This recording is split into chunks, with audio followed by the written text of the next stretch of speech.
Don't sweat the small stuff. What do I mean by that? Don't get so caught up in the details that you don't see the big picture. Okay, don't get so caught up in the details that you don't see the big picture. Okay, that's a good one. What else? What other ideas do you have about don't sweat the small stuff? What does that mean? Don't get worked up about stuff you cannot control. Okay, don't get worked up about stuff you can control. Very good. All right, what else? Any other thoughts?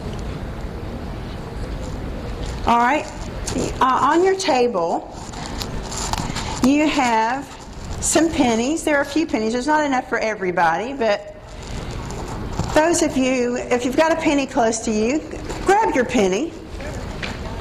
Grab the penny in front of you. And when we find a penny on the ground, when there's a penny on the ground, what do we usually do? Okay, check and see if it's heads up. All right, some of you will pick it up. All right, what about most of us? You just keep going? Right, is a penny typically small stuff to us? Yeah, usually small stuff. All right, a penny also has how many sides? Two sides. A tail side, right? And a, what's the other side? A head side. Sometimes we act like the tail side. All right. We want to act more like the head side. When we're acting like the tails side sometimes and sweating the small stuff, how many of us are dealing with the Indiana Bridge issue and have to drive over the bridge? I know some of the friends that I've had in some of our other classes certainly have.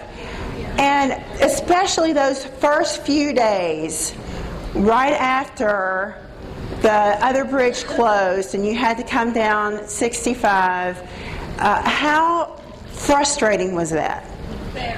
Very. All right, very frustrating. How many of us have small children? All right.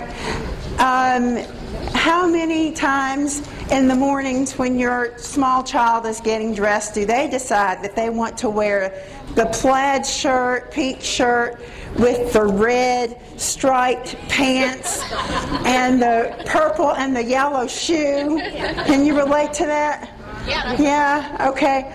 Or how many of us have teenagers who are just hard to get up in the morning and we are like driving like crazy to get them to school? Would you come on? And we're just like, you know, and afraid. Sometimes one morning or two, my husband got stopped by the police, you know, because he was going so fast trying to get the kids to school.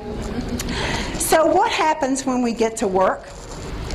Do we just automatically shut all that off? No, and it's human nature that continues to bother us. Or, you know, we come in the door and we're talking about it, right?